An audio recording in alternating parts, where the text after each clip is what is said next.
A verdadeira C&A é aquele momento em que as pessoas entram dentro da loja, elas tomam a decisão de entrar dentro da loja, elas escolhem produtos e passam no caixa e saem felizes para indo para casa mais confiantes ou mais esperançosas que vai ter um dia melhor na vida delas. Seja porque vai sair com o namorado, vai ficar mais bonita para ir num churrasco, sei lá, ou simplesmente tá com uma roupa mais maneira que ela tá louca para estrear. Isso é emoção, tá certo? Quando você sai, a pessoa saiu com uma esperança depois daquele momento. Então, é uma história de venda, cara. É de criar essas emoções. O cara fala, não, eu sou o cara de planejamento. Fala, bicho, você faz planejamento para aquela cena acontecer. Você faz tecnologia para aquela cena acontecer. Você faz estratégia para aquela cena acontecer. A cena é aquela. A cena não é o teu plano, a cena não é o teu controle, a cena não é a tua análise, a cena é aquela. Pessoas que tomam a decisão de entrar dentro da sua loja, se interessam por histórias que estão na tua loja e compram e saem com uma esperança de que a vida vai ficar um pouco melhor. Esse é o gol. Essa é a cena, cara. Todo gestor deve se preocupar em formar os líderes que vão evoluir os resultados do negócio. Desenvolva o seu time com G4 Skills. Aqui você forma líderes mais capacitados, com mentores com track record comprovado, como Marcelo Toledo, fundador da Clivo. O conteúdo desse curso é o playbook que eu acabei desenvolvendo ao longo dos meus 20 anos de experiência. Tudo que eu aprendi trabalhando numa empresa que tinha 2, 3 pessoas e ela foi crescendo para 100, 200, 300, e também quando eu fui trabalhar na Oi, onde eu tinha centenas de pessoas trabalhando diretamente comigo. Para cada uma dessas realidades existe um plano diferente. E você, como líder, precisa saber se adaptar em cada uma dessas situações. Escaneie o QR Code que está aparecendo aqui na tela e teste gratuitamente o G4 Skills. Ou, se preferir, clique no link na descrição deste episódio para desenvolver o seu time.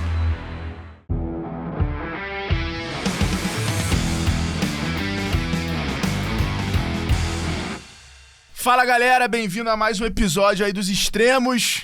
Hoje aqui, começando com esse lindo, recém-chegado de Harvard, Massachusetts, Bruno Nardon. Seu inglês melhorou, hein? Essa temporada tua aí de esqui lá nos Irmão, Estados Unidos. Primeiro lugar que eu fui na vida que eu não encontrei brasileiro. Sério? Só os que foram junto Pronto, com a você gente. foi? Jackson Hole. Jackson Hole. Countryside. Wyoming. O nome da região é difícil de falar. Wyoming. Cara, mas eu vi lá que a pegada é toda sertaneja, Cowboy. cowboy. Não, esquece. É. Eu fiquei... Galera anda de chapéu lá. Indiana Jones. Inteiro. O Indiana Jones veio de lá? Talvez, mano. Talvez. O lugar é bem hostil. Só tem búfalos, montanhas, neve, no meio da muito montanha frio. Você viu os búfalos lá ou não? Tinha no hotel, brother. Como assim? Tinha na vielazinha do hotel. Mas não era perigoso ou é de boa? Aqui não era búfalo, não. Era o outro animal. Eu chamo todos de búfalo. Todos os animais de frio eu chamo de búfalo. Mas era outro tipo de animal. Era tipo a rena, um negócio assim grande. Tá tudo a ver, né? O búfalo e a rena. Eu simplifico, eu sou minimalista. Entendeu? Animal de neve, búfalos. Ótimo, gostei da ideia. Boa. E você, alguma novidade, alguma notícia? Só no privado, só que eu já contei pra você. A galera não pode saber? Não pode saber ainda. Pequeno Vão saber mais pro meio do ano aí. Então tá bom. Então tudo bem. Bom, o convidado de hoje é um cara super especial. Um cara que eu tenho uma história com ele muito engraçada, muito incrível. Foi o cara que eu consegui começar uma venda na fila do supermercado, tu acredita? Você tá de sacanagem Juro comigo. pra Qual você. que era o supermercado? Quero saber agora. Zona Sul, no Rio de Janeiro, na Barra da Tijuca ali. Como é que é aquela rua? Érico Veríssimo, não? Érico Veríssimo. Érico Veríssimo.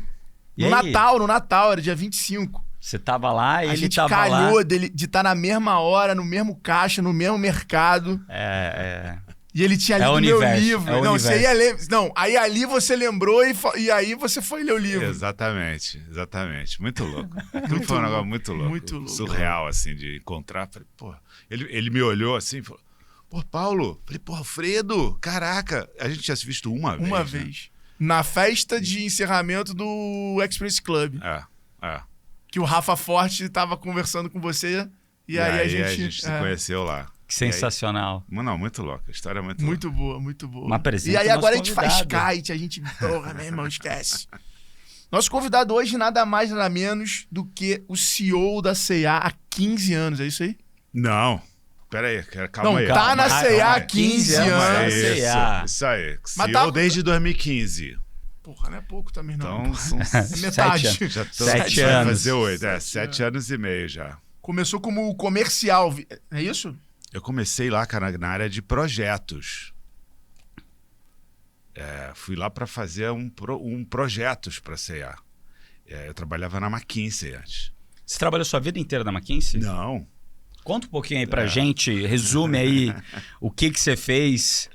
Você é novo, né? Então... Sou um garoto novo aqui, cara. Filho Tô com começando 29 minha anos, filha carreira. com 27 anos. Garoto. Temos um outro caso de Benjamin Button aqui no podcast.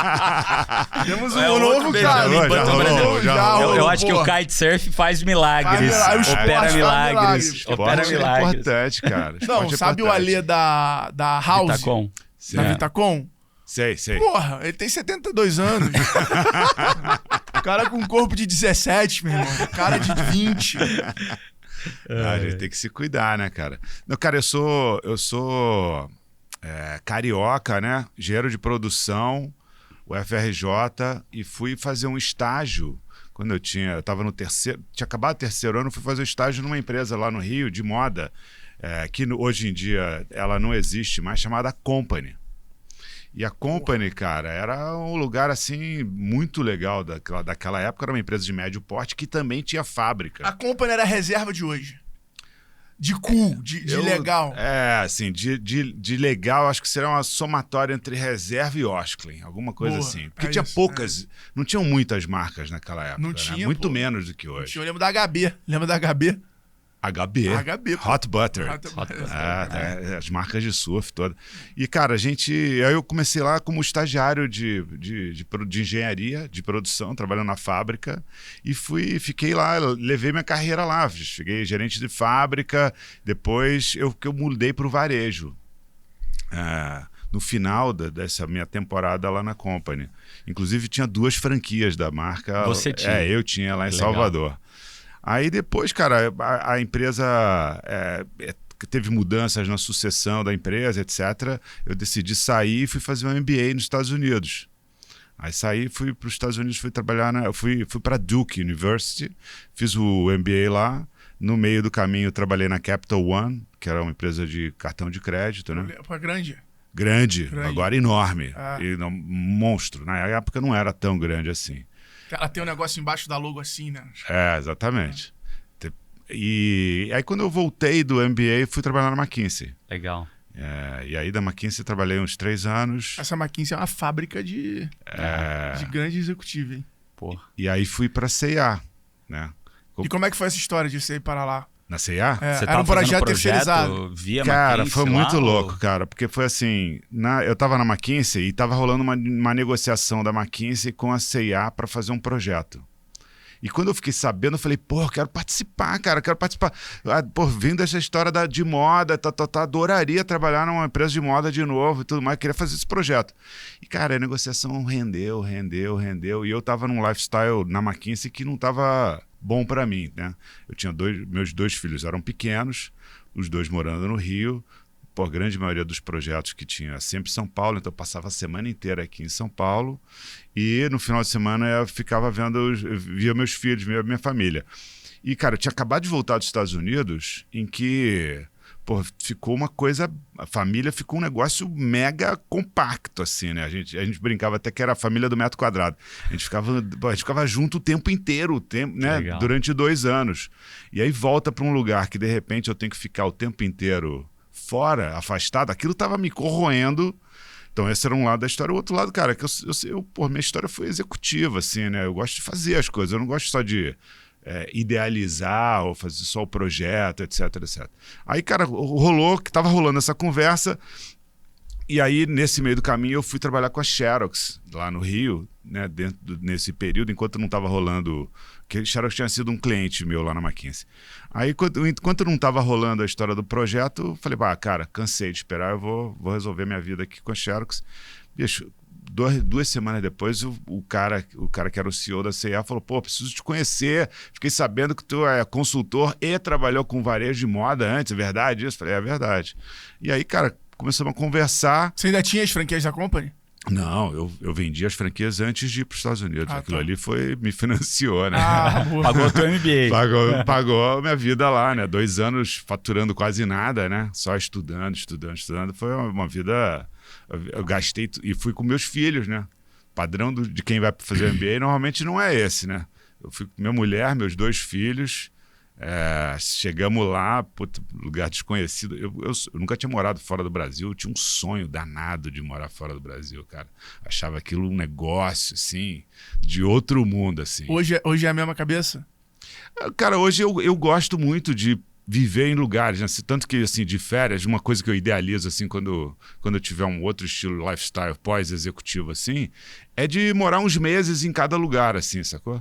Tanto que, porra, quando eu tiro férias, eu vou pra Europa ou vou pra algum lugar, eu normalmente pego um Airbnb e fico num lugar só. Eu não gosto de ficar fazendo 62 lugares, sabe? Aquela coisa. Tem que visitar isso, não tem que visitar nada. Eu tenho que ficar num lugar... E viver Quero aquele viver lugar. ali, quero ir na padaria, sacou? Quero ir na padaria, quero fazer o café da manhã em casa, quero ir num lugar que seja um lugar que a galera local vai, tal. E de vez em quando faz um turismo também, mas eu gosto de viver lugares diferentes, sacou? Então acho que isso pra mim é o outro.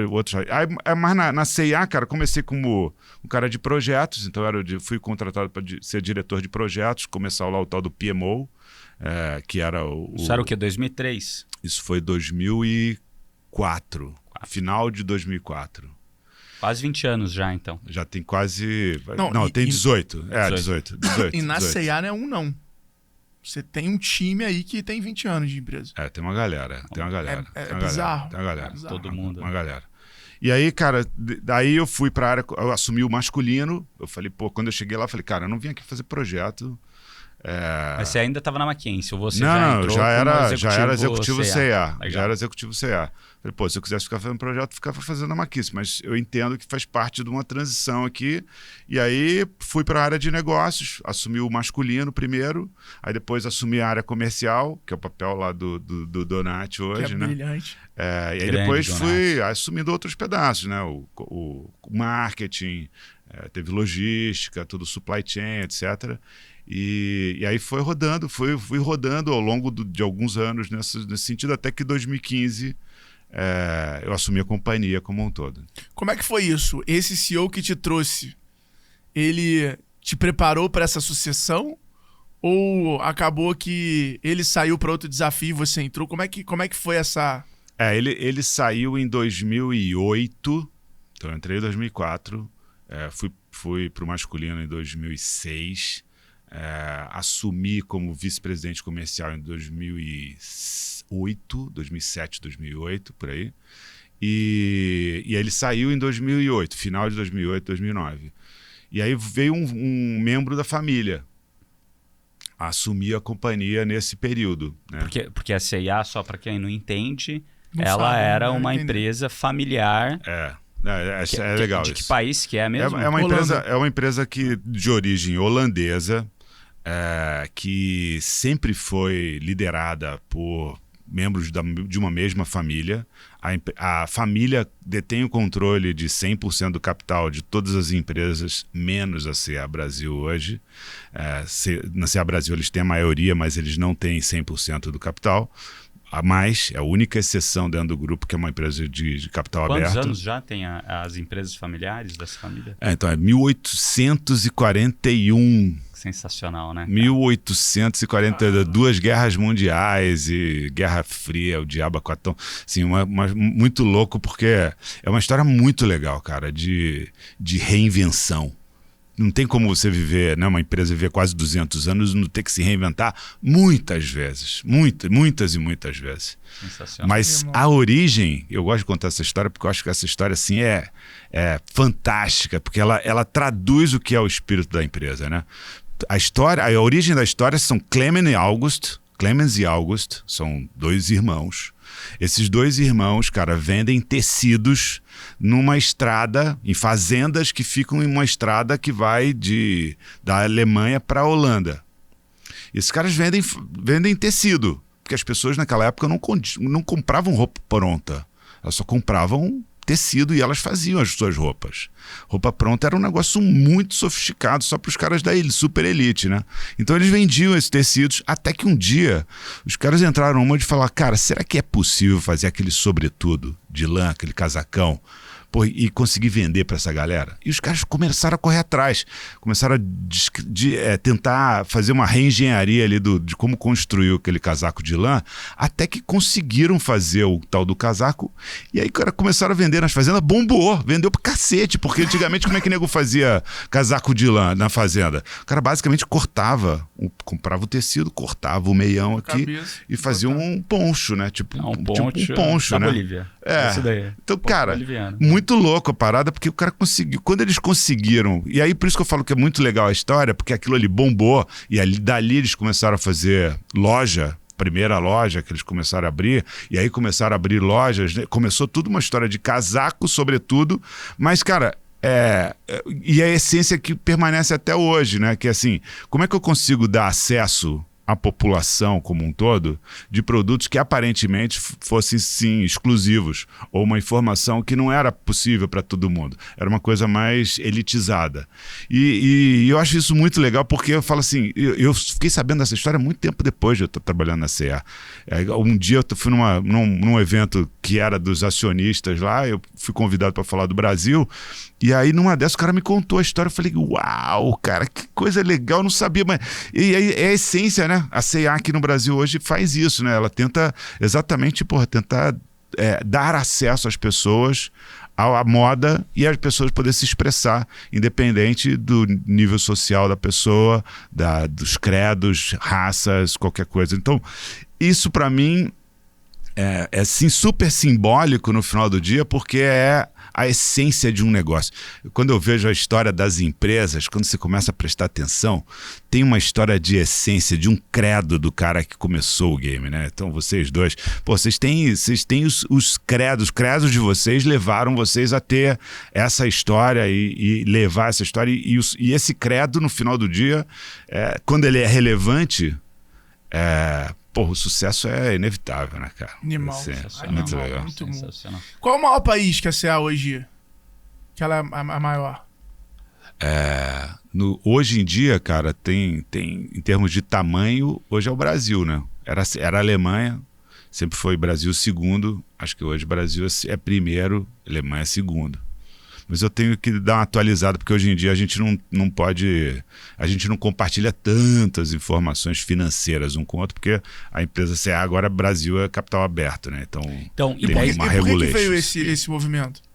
Do capital aberto? É que eu ia voltar um passo para trás, né? Que em 2008 tinha um presidente que não era da família, daí entrou um presidente da família. Sim. Esse presidente ficou durante quanto tempo lá? Ele ficou até 2014, aí ele fez uma transição com o holandês, que entrou em 2014 e saiu em 2015. Essa transição não funcionou muito bem, e aí surgiu a oportunidade.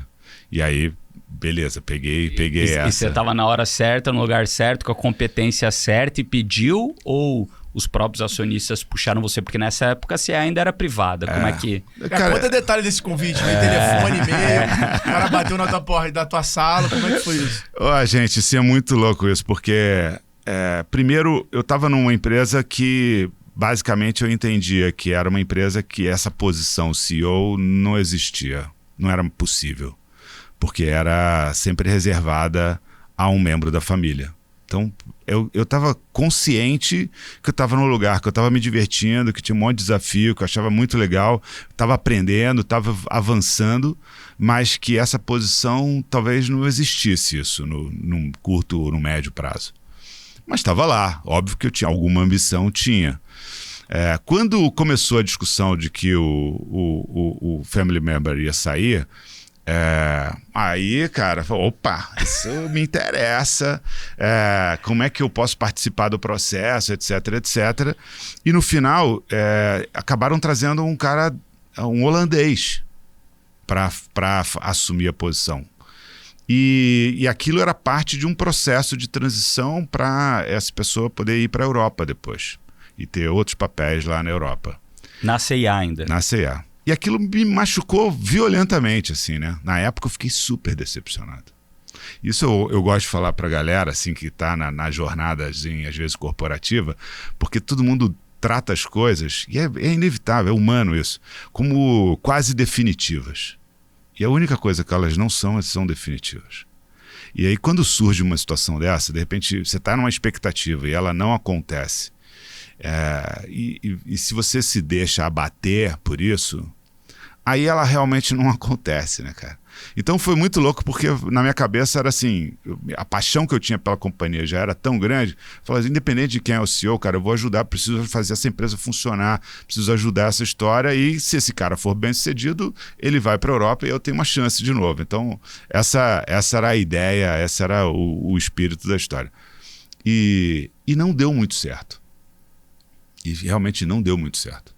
E aí, em um ano, a família resolveu trocar a liderança. E aí, num belo dia, eu sabia que a história não estava indo bem. Eu soube que ia ser trocada a liderança, mas não sabia qual que era a solução que ia dar, né? Então, o dia que me chamaram lá na salinha, então era o cara que era o family member que estava liderando antes, que ele assumiu como CEO lá na Europa, né? Ele me chamou junto com a pessoa de RH lá, falando, a gente queria conversar com você e tal. Eu sentei lá na sala, falei, bom, o que será, né? Ele falou, então, tomou uma decisão de tirar essa pessoa, ele está saindo e queremos convidar você para ser o presidente da companhia. Cara, é um dos momentos, né? Um dos momentos que eu lembro assim de uma maneira quase cristalina, que eu simplesmente fiz assim, cara. Eu ergui os braços, falei, porra, consegui, sabe? Tipo, porra, consegui.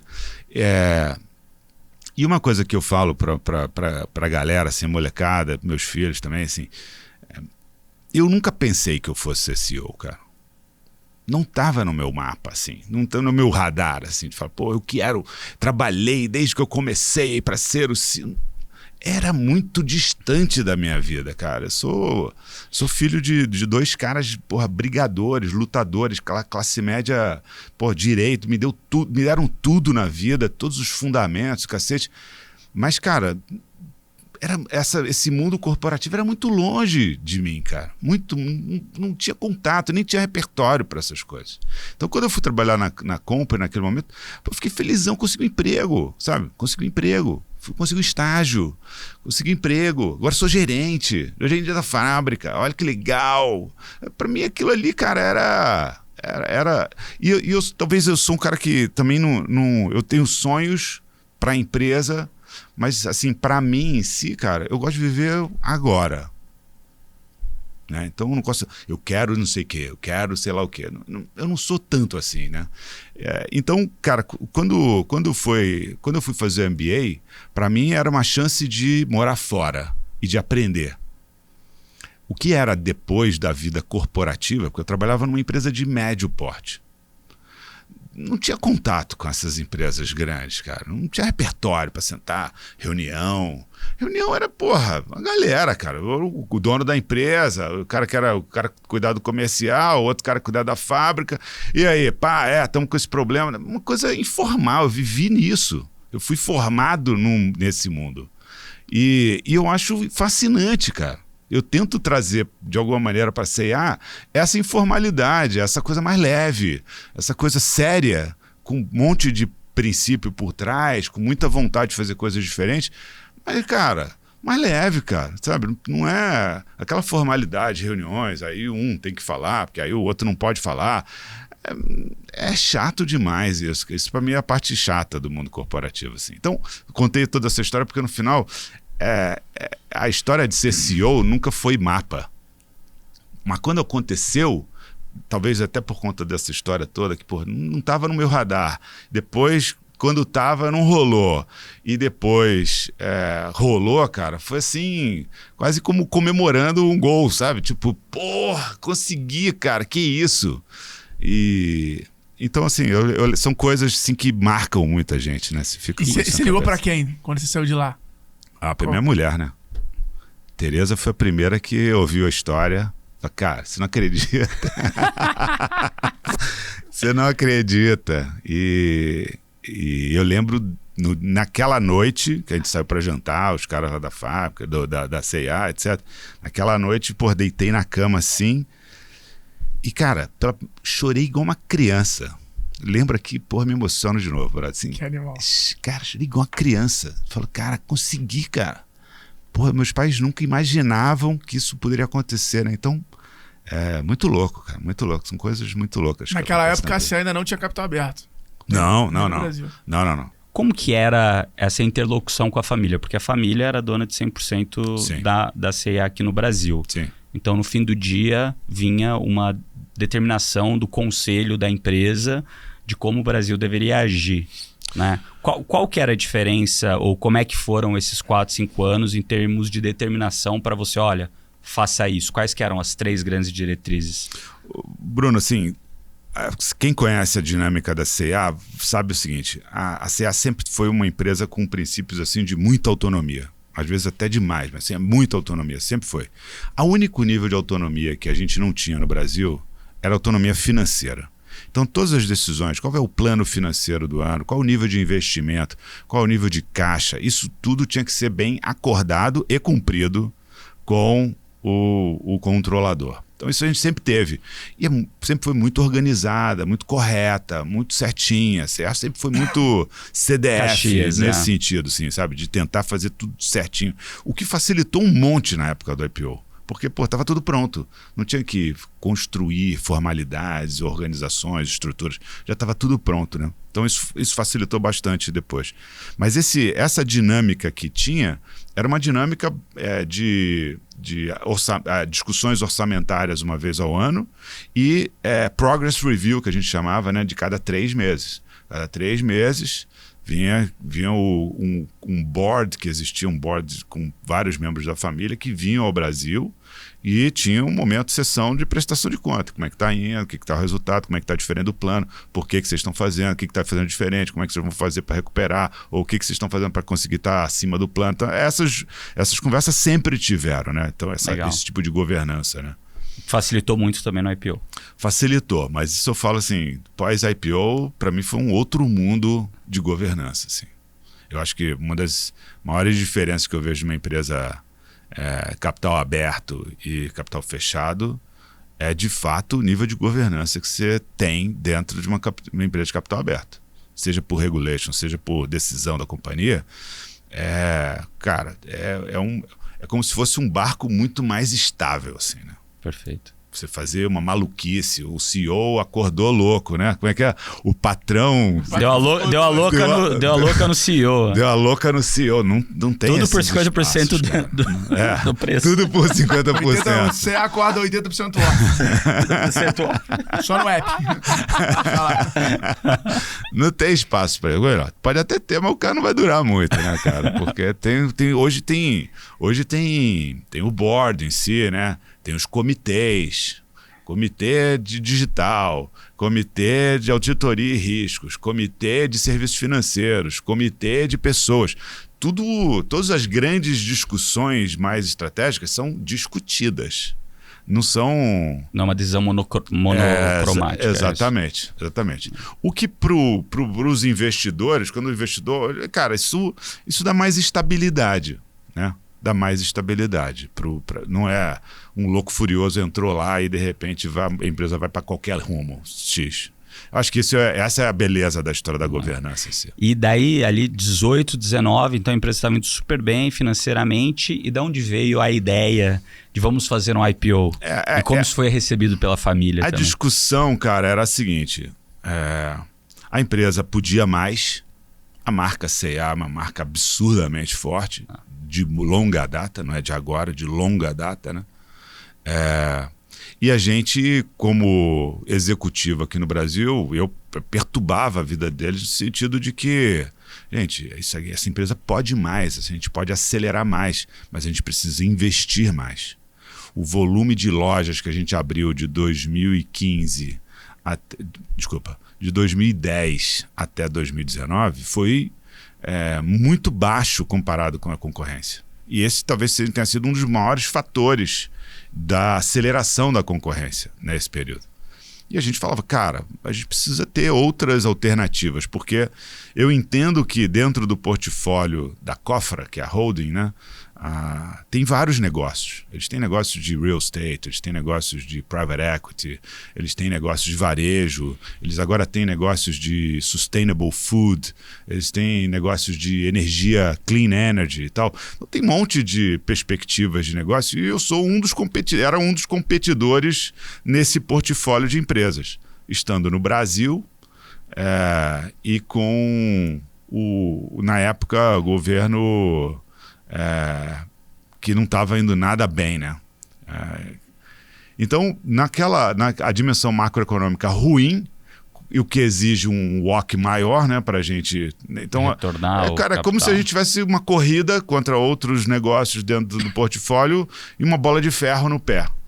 Eu falava, cara, mas a gente tem que ter outros caminhos, porque a gente está perdendo tempo aqui, a gente podia acelerar. E aí surgiu, numa conversa mais informal, surgiu a possibilidade de abrir o capital. Pô, foi rechaçada no primeiro momento com todas as fichas, nem pensar de jeito nenhum. E depois a gente foi discutindo, cara, e foi avançando e foi ganhando um pouco mais de clareza, né? Primeiro da nossa parte, tentando mostrar um pouco mais de como isso poderia acontecer, e depois também do engajamento deles, desse interesse, e falar, pô, mas isso aqui tem de fato uma oportunidade de criação de valor importante aqui na equação. E poderia ser de fato um caminho, né, de expandir o negócio aqui no Brasil sem necessariamente prejudicar os investimentos nas outras unidades de negócio. Daí surgiu essa história. Quando surgiu a possibilidade, a gente agarrou ela com todas as forças, né? Então, em 5 meses a gente fez o IPO. Teve a janela. Em 5 meses a gente, da conversa, tipo, talvez, ao dia do IPO, cara, que foi em outubro, final de outubro de 2019, foram basicamente 5 meses, o que todo mundo fala que é um período muito, muito, muito rápido, mas era a chance da gente poder fazer essa cena acontecer. E foi talvez um dos dias mais legais assim, que eu já vivi também, que foi o dia de bater o sino lá na B3, né? Tendo liderado ali o processo, cara, é um negócio que também é outro momento de emoção que você não esquece, né? Como é que foi? O que você sentiu lá na hora? Cara, assim, que você... Primeiro que, como eu te falei, né, antes, assim, não era do meu repertório. Na hora que você vê que você faz uma festa lá na B3, né? Então tem uma galera, você convida a família uma galera. veio também? Né? Veio, gente, veio membros da família e tal. E exatamente, é uma celebração, né? Mas é para valer, né? A partir daquele segundo começa a trade da atuação, né? E então aquela cena, daquele esforço, daquele projeto que acaba acontecendo e tá todo mundo ali vibrando, a empresa, cara, vibrando loucamente, né? De nossa, nós vamos ser uma empresa de capital aberto, que legal, tá? Todo mundo vibrando com as possibilidades que aquilo trazia pra gente. Pô, passa aquele filme, né, na cabeça todo o processo, toda a discussão, todas as dificuldades, roadshow, conversando lá com os investidores, vários lugares. O que tu achou mais difícil no processo de IPO? Cara, assim, eu acho que tem Repetir 500 vezes a mesma coisa. Isso é chato pra caramba, cara. Isso é chatão, cara. Isso é chatão, brother. Todo mundo fala a mesma coisa, todo mundo odeia isso. Isso é chatão, cara. Mas Pô, por que não reúne, né? Mas automatiza, 100, né, cara? Automatiza, você automatiza. Mas você aprende ao longo do processo também, né? E se interessaram mais por isso, então eu vou dar mais reforço nisso. E estão se interessando menos por aqui, então edita esse pedaço. Aqui tem mais dúvida, tá bom? Vamos ficar mais uma história mais robusta aqui. Então isso você vai melhorando ao longo do roadshow, assim. Mas é meio boçal, assim, né? Eu acho que ainda hoje mais em dia... que em 19 você fazia tudo presencial. Exato. Tinha que viajar para fazer o roadshow. Exatamente. Rio, São Paulo, Isso, Faria Lima, Leblon. Faria Lima, Leblon. Los Angeles, Chicago, Boston e Nova York e Londres. Então foi uma semana de pauleira, assim, loucura. De falar com uma pancada de gente. É um negócio... Eu acho que isso acho que agora com a história do online isso melhorou, né? Imagino. Pô, se bem que não tá tendo muito IPO, né? Já faz uns 2 mas anos. Ninguém sabe direito como é esse processo, porque não tá Israel rolando. D'Amélios Tem que até explicar pra galera o que é IPO. O Israel D'Amélios falou que o roadshow dele foi, acho que, sei lá, 100, eu não lembro o número exato, mas foram 100 reuniões que ele fez todas da casa dele, só que era assim, era 8 da manhã até 8 da noite, todo dia, saia de uma reunião, conectava na outra, saia de uma reunião, conectava na outra. Ele falou, por sorte, né, ou não, ele tava no meio da pandemia ali, acho que logo depois que a primeira onda tinha passado, que foi quando ele fez a abertura, né, fim de 2020. Falou, cara, foi intenso, mas muito melhor do que se fosse viajando de avião para visitar a galera. Então ele conseguiu compactar muito, conversar com muito mais gente. Legal. Isso deve ser bem melhor do que... Mas eu acho que agora a galera também deve estar voltando, né? Pelo menos algumas das reuniões presencialmente. Eu acho Cara, que se tu pudesse dar uma dica pra galera que assiste a gente, que ouve a gente e é CEO de uma empresa, o que você falaria, assim? Qual é o papel do CEO pra você, assim, na companhia? É esse alinhamento, essa conversa, essa proximidade com o time, é a tomar as decisões, é a construção de futuro. Cara, assim, tem algumas coisas que eu acho que são absurdamente fundamentais. Primeiro, a decisão de como você vai estruturar a empresa, essa dimensão, essa decisão organizacional e a formação de um time é a ponto de partida da conversa como um todo. Segundo elemento que eu acho que é crítico na equação é a direção. Pô, nós estamos indo para onde? O que a gente vai fazer, o que a gente não vai fazer, né? Qual é como a gente vai construir valor para essa companhia? Qual que é o caminho que a gente vai seguir em grandes linhas? Porque não o que eu acho que mais importante é você falar, nós estamos indo para a direita, para aquela direção, a nossa ideia de trajeto vai ser esse, mas, cara, a única coisa que você tem que ter certeza que não existe nada certo. Não vai ter nada certo. O trajeto que você imaginar vai ser diferente. Talvez até mude um pouco a direção no meio do caminho, mas o que importa, acho que no final é ter essa clareza, né, de para onde nós estamos indo. E o terceiro elemento, cara, que eu acho que talvez seja um dos mais desafiadores, porque a sociedade, de alguma maneira, valoriza demais os individualismos. E uma empresa é um esporte coletivo. Então, eu não sei quanto eu adoro esporte, cara. Eu sempre fui formado no esporte, vivi no Flamengo lá um tempão na minha vida, eu jogava basquete lá também. Eu entendo que o jogo coletivo, cara, é uma força, hoje em dia, absurdamente fundamental dentro das companhias. A história do herói, aquele cara que é o cara que tem as putas ideias e que é capaz de fazer o mundo virar de cabeça para baixo, cara, eu acho que isso está ficando cada vez mais raro e cada vez menos relevante no final do dia. Embora a mídia, de alguma maneira, as histórias são muito centradas nas pessoas em si, né? Nesses heróis. Existe uma certa necessidade de construção de heróis. E as pessoas se inspiram também nos heróis, de alguma maneira. Então é uma coisa que não é negativa. É só que eu acho que é um pouco distorcida. Porque eu sempre lembro lá todo aquele caso lá famoso, né, dos Galácticos, do Real Madrid, que num determinado momento contratou um monte de cara top e os caras eram os melhores dos mundos da posição, não ganhavam nada. E vários outros casos em que times médios, tipo Seleção Brasileira de 1994, ganhou lá nos Estados Unidos depois de um tempão, um time que não era isso tudo, mas, cara, era um time, cara. E time é foda. Pra mim, time faz toda a diferença. Então, eu acho que o papel do CEO, no final do dia, ele tem que ter essa cabeça de formar o time, cara. Ele tem que ter indivíduos fortes, ele tem que ter indivíduos talentosos, mas, cara, que saibam jogar em função do time. O time é maior de qualquer um dos indivíduos. Isso para mim é uma premissa chave na equação de uma empresa como um todo, que tem a aspiração de crescer, que tem a aspiração de se desenvolver.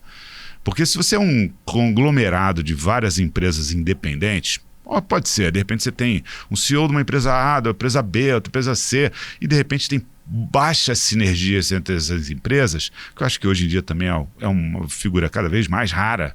Eu acho que as sinergias entre as empresas estão cada vez maiores e as possibilidades cada vez maiores. Então, pô, você montar um monte de business units e cada um por si, soca, bota, dá o target para cada um, bota lá a cenoura e deixa os caras se degladiarem entre eles, e não é um modelo que eu acredito, cara. Eu acredito no modelo do time, eu acredito no modelo da integração, eu acredito no modelo de uma visão compartilhada, eu acredito no modelo de compromisso com a empresa, sabe? Um commitment, não um commitment ingênuo de porra, não, eu sou comprometido com a empresa, mas compromisso porque eu acredito, que eu gosto. Aquela história do... Como é que a gente ouviu? Acho que a gente estava lá no negócio da NRF semana, não sei se você ouviu essa, mas o cara falava assim, pô, fidelidade é a falta de uma opção melhor. No varejo, nunca ouviu essa? Caramba, essa é boa. Porra, essa é boa. Achei essa top é boa. essa, cara. Fidelidade, cara, com uma empresa é a falta de uma opção melhor. Então, sabe, outros vão falar que seja eterno enquanto dure, mas no final, cara, assim, pô, se você está comprometido, se você acredita que aquele ambiente é maneiro, que você está aprendendo, que você está se desenvolvendo, que tem oportunidades, cara... E você acredita no propósito da empresa, você acredita nos valores que ela prega, no ambiente que você vive, isso para mim é muito importante, entendeu? Então são coisas que eu acredito. Tem gente que, pô, muito importante é quanto que ganha no final do mês, qual é o nome do cargo. Tem gente que acha que isso é muito mais importante. Ok. Quem sou eu, né, cara? Assim, cada um tem a sua crença na vida, cada um com a sua fórmula. O que eu não acredito nisso. Eu acho que essas coisas são mais temporárias. Eu sempre lembro assim, todas as vezes que eu fui promovido, todas as vezes que eu recebi o meu primeiro contra-cheque depois de promovido, foi muito legal. Alguns meses depois, virou normal. É isso aí. 3 a 4 meses. Esse é o tempo para virar normal. Não era mais tão legal. Era normal. E, pô, mas a emoção, cara... A emoção tem que ser todo dia, né, cara? Tesão. Tesão. Porra, emoção que tem por trás, cara. E agora uma parte, né, de conhecer o resto lá da turma também, da C&A, tá explicada, que todo mundo tem esse mesmo tesão de trabalhar, de estar lá, de, cara, vamos fazer, é pelo time, é muito maior do que eu. Cara, isso E é uma coisa também que eu acredito muito. Eu acho que a cultura de uma empresa tem muito a ver com os indivíduos que estão nela, remando para o mesmo lugar, porque se tem uma pessoa remando contra, você não vai na mesma velocidade que você gostaria de ir, né? Então, cara, assim, se você tem esse time de fato unido, remando no mesmo lado e com tesão na jornada, que eu acho que para mim esse é o principal, é ter tesão na jornada. Se todo dia, que você falou bem isso, né? Eu vivo agora. Se todo dia você está aproveitando, o resultado é consequência de você estar fazendo bem feito o dia de hoje. Né? E você fazer o dia de hoje é muito difícil, porque você também tem que saber falar não para muitas coisas, né? E quando você falou aqui de direção, né? Da clareza para onde vai e principalmente para onde não vai. Que não vai fazer. Que não vai fazer, porque numa empresa tão grande igual a C&A, oportunidade que mais aparece todo dia. E o nosso papel também de líder é saber falar não para as coisas boas para ficar com as ótimas. E é difícil você falar não para coisa boa, cara. É fácil você falar não para coisa ruim. Coisa, cara, que todo mundo falaria, não, isso daqui é fácil. Mas, cara, aquelas coisas que você fala, putz, isso daqui pode ser... Mas e o foco? E aonde que a gente vai focar? E para onde a gente vai? Putz, galera, deixa isso daqui para depois, talvez no futuro seja bom. Isso, para mim, é muito o viver o presente. O viver o presente no fim do dia, ter 3 coisas na tua agenda, cumprir elas e cumprir elas com tesão. Porque se você também não tem tesão, vai jogar em outro time. Exatamente, cara. Exatamente. Vai jogar em outro time, cara. Se tá sem tesão, vai jogar em outro time. Vai jogar em outro lugar. E empresas, no fim do dia, cultura, né? Um negócio que a gente debate bastante aqui, tem a ver com exclusão.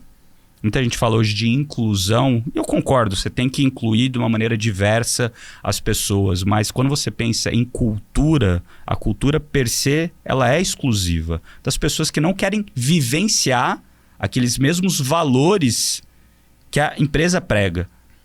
E quando você fala, né, de exclusão, cara, aqui a gente quer se divertir, aqui a gente quer trabalhar em alta performance, aqui, putz, a gente não tem mimimi, entre várias coisas, né? E daí depende de empresa para empresa. Exato. Cada empresa tem os seus valores. E não quer dizer que se você não se deu bem em uma cultura, que você não vai se dar bem na outra.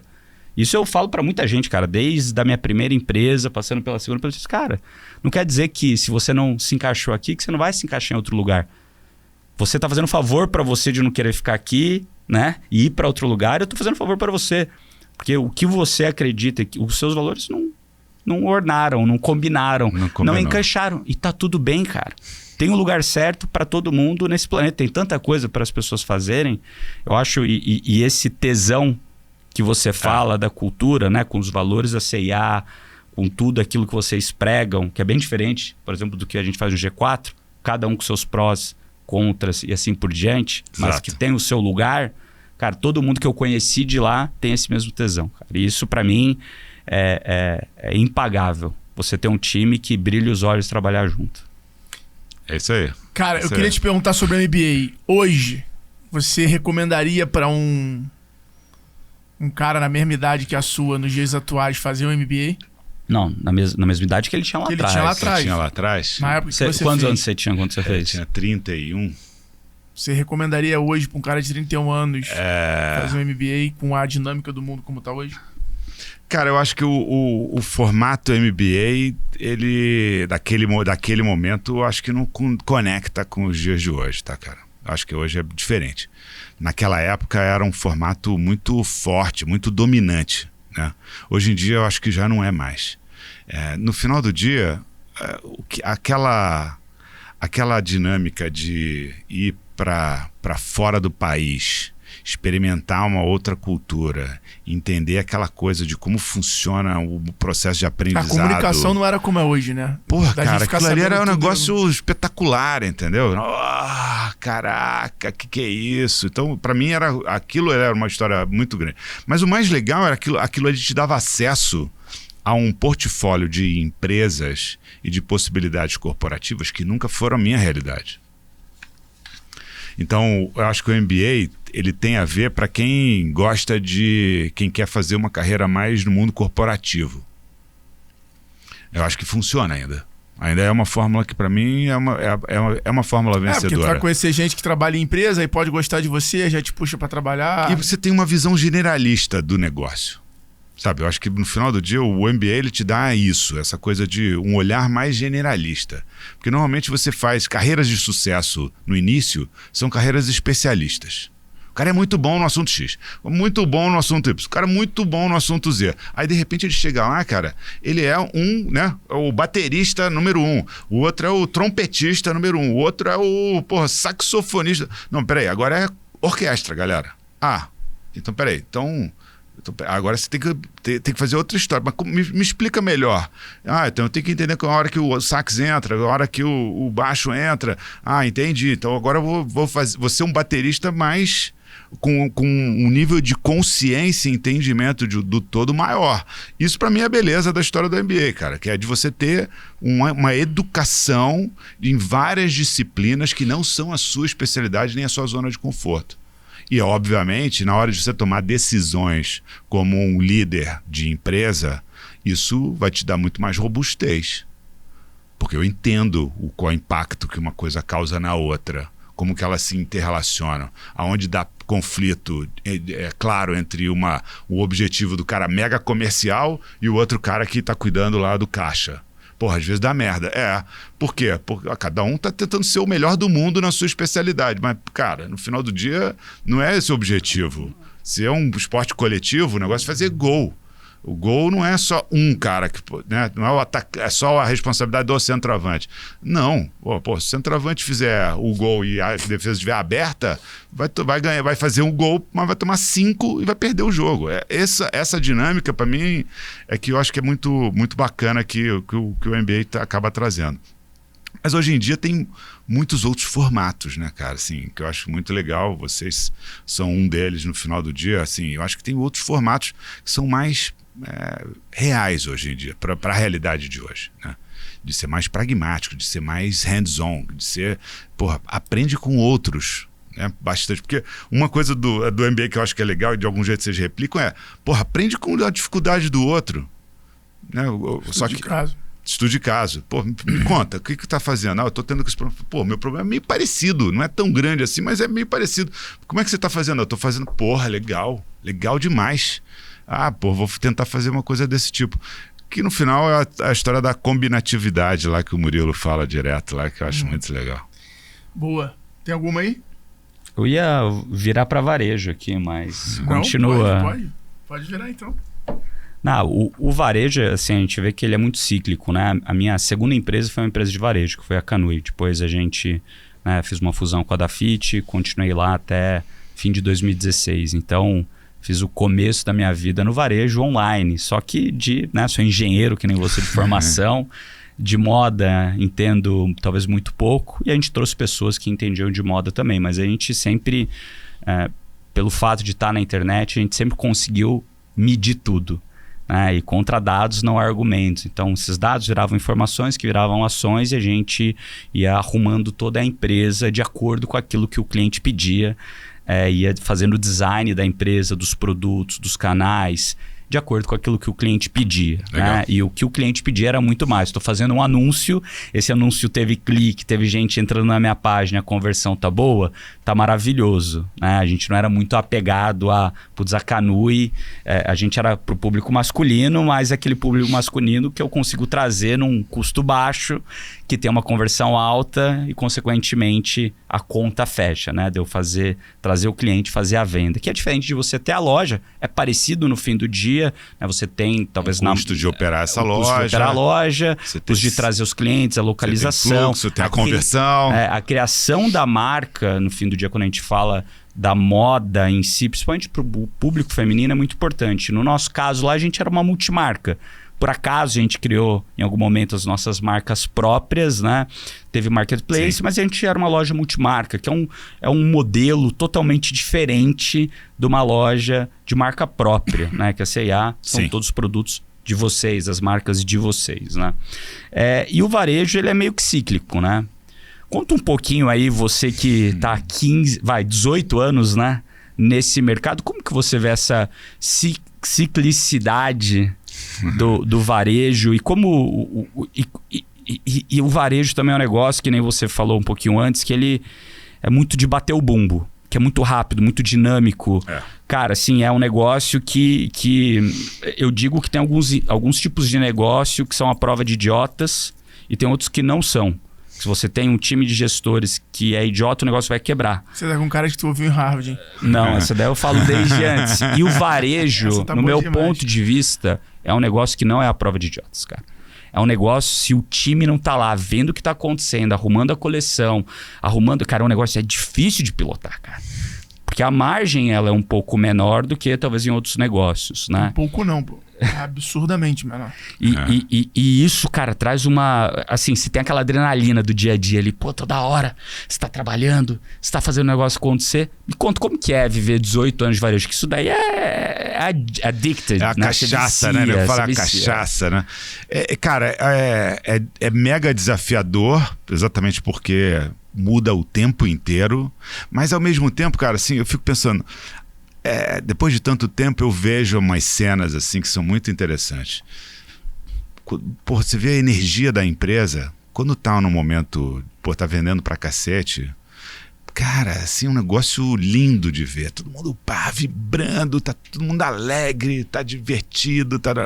Quando a venda dá uma travada por qualquer motivo, porra, astral baixa, cara. A galera perde energia, fica uma coisa mais tensa, mais cobranças, etc. Então, o que é interessante, que eu falo sempre, até para quem está entrando, muita gente que não é de varejo, que quer entrar no varejo, fala assim, cara, você entende que seu papel aqui é de venda? Você é uma empresa de venda, cara. A verdadeira C&A é aquele momento em que as pessoas entram dentro da loja e... Então, elas tomam a decisão de entrar dentro da loja, elas escolhem produtos e passam no caixa e saem felizes indo para casa mais confiantes ou mais esperançosas que vai ter um dia melhor na vida delas. Seja porque vai sair com o namorado, vai ficar mais bonita para ir num churrasco, sei lá, ou simplesmente está com uma roupa mais maneira que ela está louca para estrear. Isso é emoção, tá certo? Quando você sai, a pessoa saiu com uma esperança depois daquele momento. Então, é uma história de venda, cara. É de criar essas emoções. O cara fala, não, eu sou o cara de planejamento. Fala, bicho, você faz planejamento para aquela cena acontecer. Você faz tecnologia para aquela cena acontecer. Você faz estratégia para aquela cena acontecer. A cena é aquela. A cena não é o teu plano, a cena não é o teu controle, a cena não é a tua análise, a cena é aquela. Pessoas que tomam a decisão de entrar dentro da sua loja, se interessam por histórias que estão na tua loja e compram e saem com uma esperança de que a vida vai ficar um pouco melhor. Esse é o gol. Essa é a cena, cara. Então, na hora que você entende isso, você fala assim, se você está vendendo mais ou menos, tem duas possibilidades. Uma, o que você está criando como contexto como um todo, seja em termos de produto, seja em termos da experiência na loja, ou seja em termos de promoções, etc., está fazendo que mais vezes aconteçam essas cenas. E se a venda está menor, é o oposto. Então, assim, essa vibração de tentar entender essa dinâmica, e por mais óbvio que isso seja, isso não é óbvio numa empresa de 300 lojas, 15 mil pessoas, entendeu? Porque quando você vai fazendo em empresas maiores, as áreas acabam ganhando quase como uma certa vida, assim, sabe? Uma certa agenda da área, agenda do líder da área. E no final, cara, o papel, às vezes, também do CEO de trazer isso. Volta para aquele momento, cara, o momento mais minimalista da empresa em si, que é aquela história ali. Se está acontecendo mais ou menos... O varejo tem essa dinâmica do macroeconômico que, influencia pra caramba, lógico, aumenta a taxa de juros pra cacete. Sobra menos pro cara comprar. Aí, o cara tem que disputar no salário dele, comprar comida, pagar aluguel, pagar o transporte e, comprar roupa. Se ele tomou uma espremida no salário, cara, a competição ficou mais dura para aquele momento. Até a pessoa tá afim de entrar na loja e comprar, mas, ela tá pensando lá como é que ela vai pagar o supermercado, como é que ela vai pagar a escola das crianças. Então, no final, o macroeconômico tem uma influência danada e faz com que trabalhar no varejo seja uma história tudo menos entediante, cara. Tudo menos entediante. Pode ser bagunçado, pode ser desorganizado, pode ser um pouco caótico às vezes, pode ser muito divertido, muito alegre, muito, sabe, com muita energia, mas, cara, não é tédio, não é previsível, não é, sabe, aquela coisa mar de almirante, eu consigo saber exatamente quanto eu vou faturar em cada momento. Isso é bullshit no varejo, cara, não tem. E aí, mas ao mesmo tempo, você tem que tomar um monte de decisão todo dia, baseado nessas previsões. Quanto eu vou vender? Né? Então, quanto eu vou vender é a pergunta-chave que fala quanto eu vou comprar de cada coisa, quanto eu vou distribuir para cada loja de cada coisa, a cada momento. Então, tem um monte de decisão que você tem que tomar, ainda mais se você trabalha numa empresa de moda, em que os produtos mudam o tempo inteiro. Eu não tenho... isso eu acho fascinante. Tem gente que acha que é enlouquecedor. Eu acho fascinante. Você imaginar, cara, que você tem 20 mil modelos no seu sortimento num determinado momento. Tirei a foto, tenho 20 mil modelos. E, cara, daqui a 3 meses, 60%, 70% disso não tá mais lá, são outros 20 mil modelos. E o tempo inteiro é isso, não tem fim, nunca tem fim. Não, mas é a mesma camiseta preta. Não é, cara. Uma gola V, a outra gola U. É diferente, cara. Tem gente que gosta mais de gola V, tem gente que gosta mais de gola U. Então, tem a história do preço. Uma tá na promoção. Não, o tom da cor da camiseta preta, uma mais... Gosto mais, outra gosto também. Tudo é relevante, cara. Porque... Eu falo assim, é uma dimensão de emoção ali. Você olha o produto, você imagina você naquele produto, você visualiza o que vai ser aquela situação de uso daquele produto e aí você vai experimentar aquilo. Eu brinco que tem vários gates, né, no processo de compra de roupa. O primeiro é o gate de entrei na loja.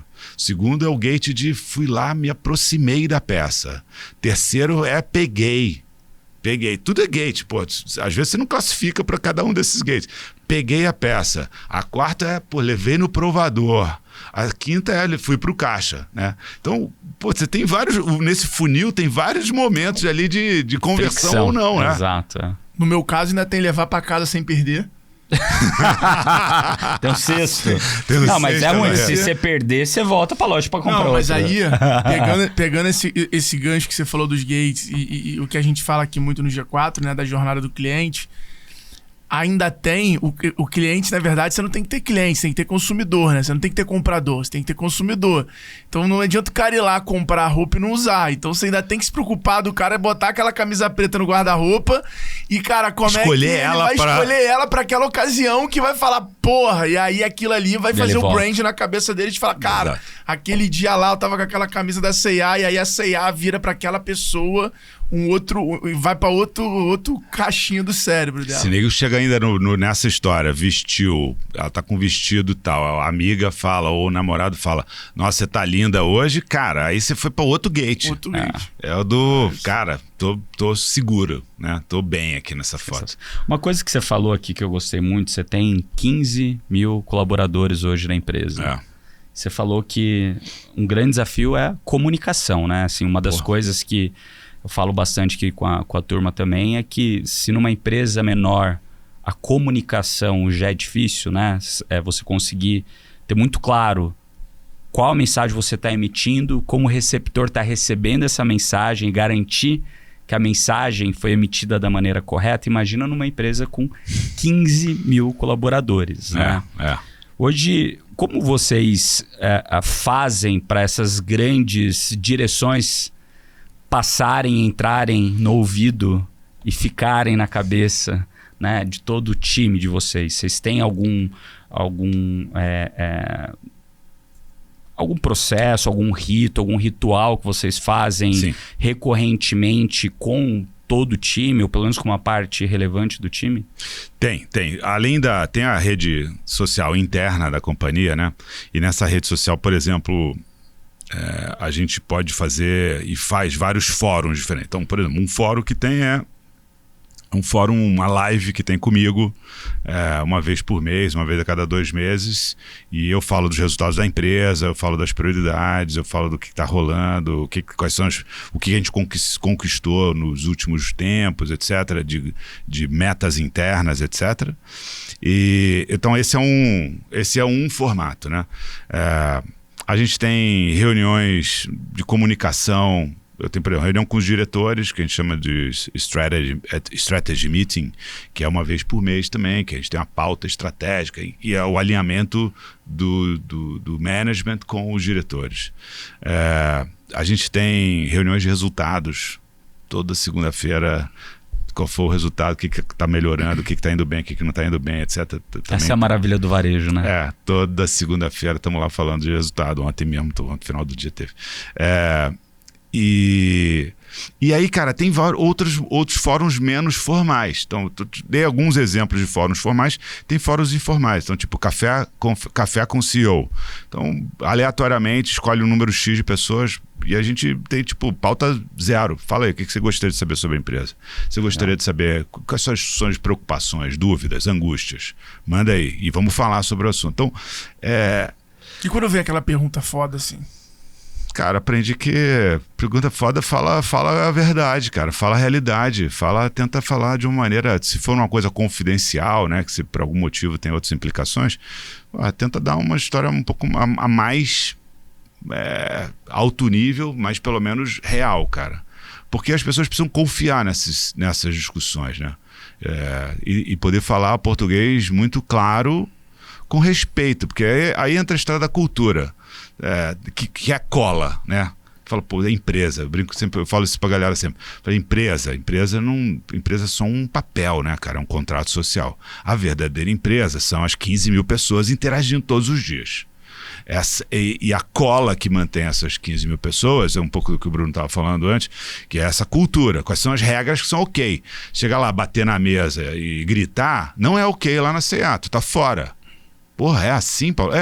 Se o cara é um cara mais explosivo e que grita e que xinga, porra, mas ele é um talento, ele é o melhor do mundo no assunto X, cara, desculpa, tu vai ser melhor do mundo em outro lugar, na C&A não vai ser. Porque tem uma dimensão de respeito que é inegociável. Não tem negociação para esse assunto. Então, essa cola, de algum jeito, quando eu falo dessa história do respeito, eu só contei isso para te falar desse negócio da cultura em si, que é... Quando você está nessas conversas, tem momentos que são difíceis. O cara sabe que tem momentos que são difíceis. O cara pergunta, às vezes, para dar uma testada, ou ele tá curioso, quem sabe rola. E aí tem momentos, cara, com muito respeito, o cara vai receber a resposta que é possível naquele momento, às vezes, né? Perfeito. Mas, assim, é um aprendizado, né, cara? Assim, eu acho o assunto do varejo... Quem são seus mentores hoje? Onde você consome informação? Cara, assim, eu sou alumni de 3 instituições, né? The Duke, do IMD, que eu fiz um curso de Senior Leadership lá alguns anos atrás, que foi muito casca grossa, e da McKinsey. Então, eu tenho muitas informações que vêm dessas 3 instituições, de várias formas diferentes, vários formatos de como as empresas, os novos negócios estão se organizando nesse sentido. Mas, cara, essa é uma forma. Outra forma, cara, são de pessoas que eu respeito em determinados assuntos ou em vários assuntos, né? Então, vocês são uma forma de atualização para mim importante. Eu sento lá, o Alfredo que está mais lá frequente lá comigo, eu começo a perguntar, ele começa a falar, cara, eu falo, cara, eu fico maravilhado, assim, eu vou tentando aprender o máximo que eu posso com tudo que vocês estão vivendo, que vocês estão provocando aí na história. Então, exemplos de pessoas como esse, o Alberto Serrentino, que é um cara também super varejista, muito forte. E, de algum jeito, cara, tem pessoas em várias disciplinas que vão me trazendo inspiração, ideias, possibilidades, coisas, às vezes com fornecedor. De repente, o cara chega lá. Hoje em dia é muito louco, né, cara? Tem um monte de gente hoje que está pensando em coisas que não estão no radar, né, normal do dia a dia. De repente, o cara senta lá, conta o que ele está fazendo, fala, porra. Às vezes o produto nem é tão interessante assim, mas o cara tem um jeito de ver que, pô, quando você conecta com um problema que você está fazendo aqui, com a capacidade que você tem interna, pô, de repente tem um jeito de fazer aqui internamente. Vamos fazer essa parada? Isso acho que no final do dia você tem que só ficar ligado no que está acontecendo, assim, né? Muito bom. Deixa eu puxar outra pergunta aqui. Você falou um negócio importante, né? Que, venda, você é uma empresa de venda. Qual empresa não é uma empresa de venda? Alfredo, qual empresa não é uma empresa de venda? Não, você pega empresas de energia, assim, os caras têm mais demanda do que... Mas é uma empresa de venda, porque, de certa forma, você tem uma regulamentação, né? Quando você vai para países que desregulamentaram a energia, que é algo que vai acontecer no Brasil, onde você tem... acho que toda empresa é empresa de venda, cara. Eu gosto da ideia, cara. Eu gosto da ideia, mas eu acho que quando a gente fala venda, tem uma coisa de proatividade, né?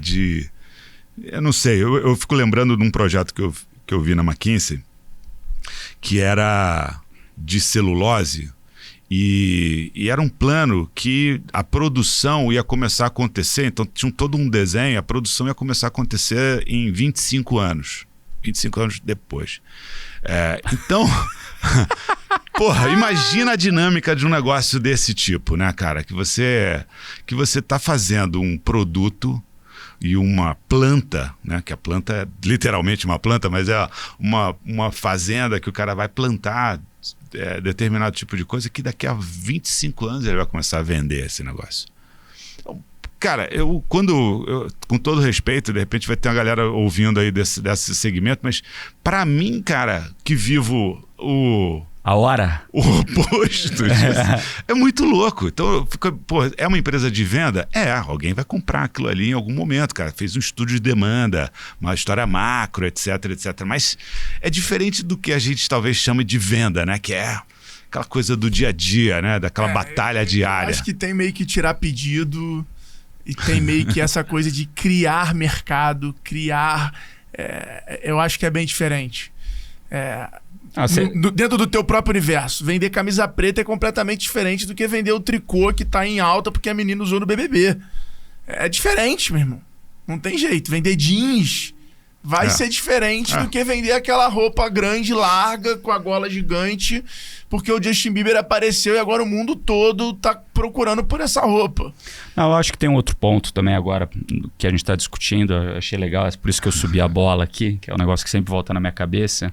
Você tem algumas outras empresas, principalmente empresas de serviço, que você tem um limite de conseguir entregar aquilo que você vendeu. Então, você pensa numa software house, a limitação dela talvez não seja nem a demanda, né? Porque a demanda tem, mas cara, como que eu consigo achar time suficiente para colocar, para resolver ou entregar esse projeto, e uma vez que eu entrego esse projeto, eu ainda consigo ter um capital de giro positivo, porque dependendo para quem você vendeu o projeto, a empresa vai te pagar em 60, 90 dias e você tem que antecipar o salário todo mês para o time desenvolvedor. Então, acaba sendo que, em alguns casos, não é que a empresa não seja uma empresa de venda, porque ela também está vendendo o projeto para ela poder crescer, mas às vezes o gargalo dela seja muito mais em, cara, como eu consigo produzir esse serviço para conseguir entregar ele. Em algumas outras empresas onde esse limitante do serviço ou do produto, não que ele seja menor, mas talvez não seja tanto o gargalo, normalmente a venda ela se torna muito mais importante do que outros negócios. Mas eu ainda entendo que no fim do dia, bora vender, né? Somos todos vendedores. Fala aí, Alfredo. Mas falando em venda, a gente não pode deixar de te perguntar sobre o case da C&A de e-commerce, né? Acho que o e-commerce, que depois veio no grande case do app com Big Brother, que depois meio que se consagrou ali, pandemia, pós-pandemia, na venda pelo WhatsApp. Cara, como é que foi essa tua história? Quando você chegou, já tinha e-commerce na C&A? O e-commerce já funcionava? Não, era novo? Como é que eu sei a história. Tu quer essa história? Queria que você contasse essa história. Cara, eu cheguei em 2004, né? Naquele momento, o e-commerce tinha sido lançado em 2001 ou 2002 e ele durou 1 ano, foi fechado. Cara, todo mundo olhou para aquilo ali e falou, financeiramente, esse negócio não tá dando dinheiro, vamos sair disso, cara. Relaxa e segue o jogo. Então, a C&A foi uma das primeiras a entrar no jogo do e-commerce e a primeira talvez a sair, ou uma das primeiras a sair também. Aí o assunto ficou no freezer durante até 2014, quando o pessoal da Europa falou assim, olha, Paulo, acho que você deveria pensar aqui nessa história do e-commerce também. A gente já tinha conversado 1000 vezes, e aí ele falou, você vai ser o líder dessa história, desse projeto. Tá bom. Eu não entendia nada desse assunto, zero. Eu sempre fui cara varejo físico total. E aí, cara, comecei a olhar e conheci o Mariano em algum momento. Da Vetex. E, porra, Mariano, me explica essa parada, cara. E Mariano, cara, foi nota 10. Eu adoro Mariano até hoje, porque eu acho que tem essa coisa assim de conexão, de como é que resolve esse problema, como é que faz isso direito, qual é para onde está indo essa conversa como um todo. E para mim funcionou super naquele momento, porque era SaaS. Ainda eram poucas empresas que estavam fazendo SaaS como plataforma. Eu tinha um budget de CapEx limitado, como eu já comentei antes aqui. E, cara, SaaS era perfeito. Falei, porra, olha, vai juntar fome com vontade de comer. Gostei do cara e, ao mesmo tempo, porra, cabe no meu bolso. Modelo de negócio bom. Então, foi em 2014 a gente inaugurou a loja. E ela rapidamente se tornou a primeira loja da companhia, e seguimos nessa jornada de desenvolvimento do e-com, muito legal, até que durante a pandemia teve o episódio aí, como você falou, do BBB, né? A gente fez Foi o primeiro BBB? Foi o de 2020? Que a gente patrocinou? Foi. De onde veio essa ideia, cara? Que foi muito ousado na época. Pô, e pegou o BBB, né? Então, isso foi que eu o falo, BBB, assim, né, cara? Aquilo ali foi realmente uma história muito interessante, porque a gente estava no lugar certo na hora certa nesse assunto, porque e com coragem, naquele momento tinham poucos conteúdos sendo produzidos no mundo, seja de filme, de série, de novela, e o BBB era um conteúdo. e as pessoas em casa. Então, a visibilidade que a gente conseguiu foi forte. E naquele momento a gente decidiu que a gente ia colocar todos os nossos canhões para a dimensão digital, que era uma das nossas plataformas de crescimento, ainda é. Mas então, nesse sentido, a gente começou a falar do nosso app, falar dos nossos formatos de entrega, o Clique Retire, que naquele momento também era bem importante, né? Então, tudo isso alavancou. A gente saiu de 150 mil pessoas de mal para 3 milhões e meio em alguns meses, entendeu? Então foi assim um negócio meio colossal assim, de aceleração. E durante a pandemia, aí voltando no final ali da história, que acabou virando o início, na verdade o final como virou o início, que foi o WhatsApp, né? Então, todas as lojas fechadas.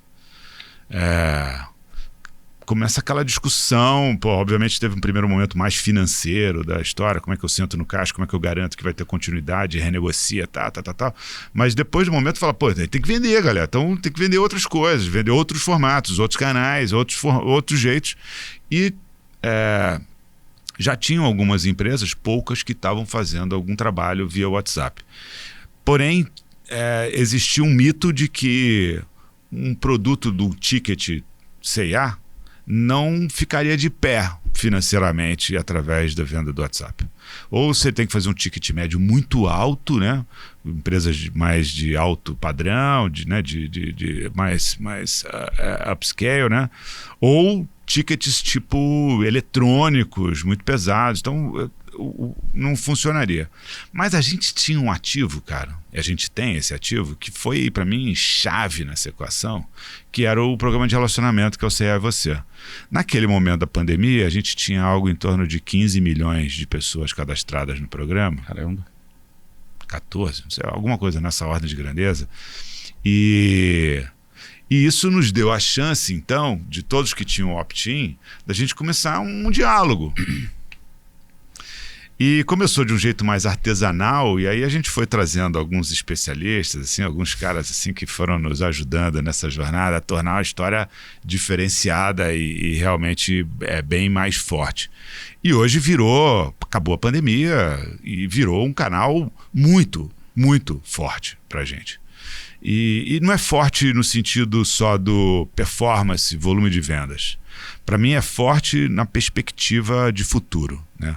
Porque eu acredito demais, já conversamos sobre isso 1000 vezes, eu sei que o Alfredo é da mesma filosofia, né? Que assim, o Whats, cara, ele te dá a possibilidade de ter um diálogo, ele dá uma humanizada nas relações e nas transações como um todo.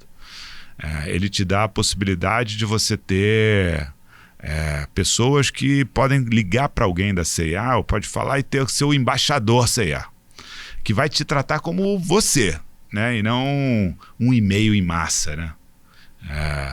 Eu odeio, por exemplo, receber aqueles e-mails de massa, sabe? Tipo, o cara só botou o meu nome ali, aquele e-mail que o cara deve fazer lá, aquela conversão lá de 0,1, mas foda-se, ele manda 5 vezes o mesmo e-mail, e no último ele fala, bom, como você ainda não respondeu, eu falo, porra, brother, tu me invadiu aqui, final, cara, vai se catar, mas no some final, de perto de isso mim. Dentro de uma estratégia macro funciona, só que não constrói a marca e o relacionamento, a conexão. Eu vou te dizer que em alguns casos criam uma animosidade até.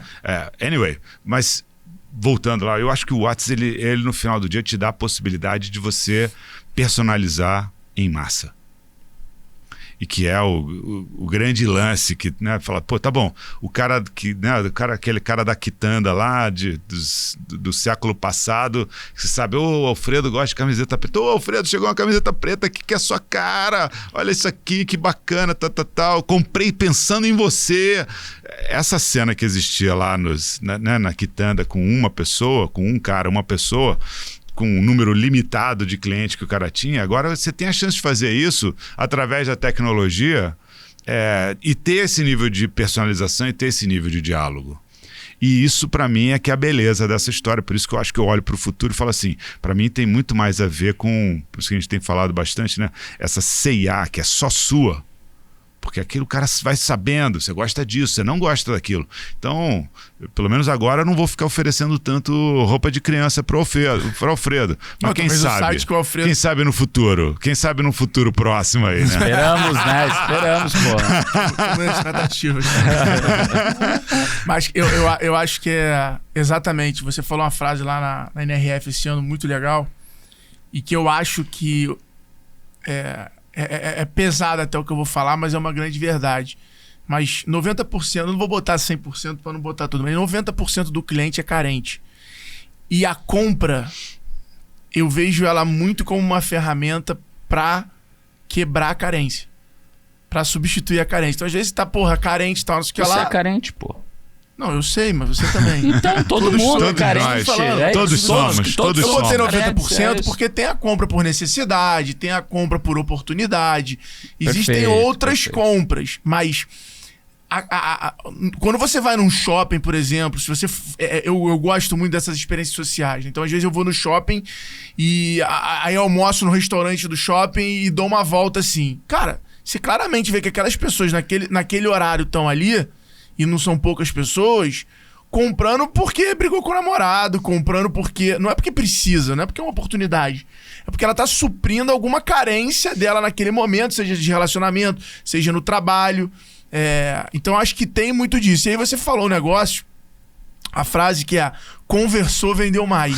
Né? Que eu falei que eu ia imortalizar essa frase, que é muito boa. Conversou, vendeu mais. Conversou, vendeu mais. E, cara, no final, é uma grande verdade. Hoje a marca que usa tecnologia para aumentar essa capacidade de conversar, que é ler o comentário do cliente, que é ver o que o cliente está curtindo, né? E entre várias outras coisas, ela tá vendendo mais. E aí, é a discussão que a gente teve em Nova York com o Bross lá, do tipo... E o mundo tava ignorando isso. O mundo tava todo apontando para um lado, pro mainstream, que era, cara, a internet, a venda automatizada, o cliente empoderado comprando sozinho e tal. E talvez o cliente não queira usar a internet para comprar sozinho. Então, eu olho para essa cena e falo assim, somos seres humanos, né? Você falou da carência. Você ficaria surpreso com a quantidade de pessoas que entram na loja e que pegam várias peças, entram no provador, vestem todas, tiram um monte de foto, vai embora. Porque aquilo ali, cara, às vezes é um break do dia, um break da vida. Brigou com o namorado, tomou um esporro do chefe, tá cheio de problema na vida, com os pais, com os X. E pô, aquilo ali quebra um pouco. Porque aí você pega uma peça, vai no provador, você sonha. Pô, isso aqui eu ficaria bem. Pô, isso aqui numa ocasião mais uma formal, pô, isso ficaria super bem. E, cara, tá bom, não precisa nem comprar. Acabou, guardou, botou, devolveu ali, voltou e voltou o dia. Voltou pra vida.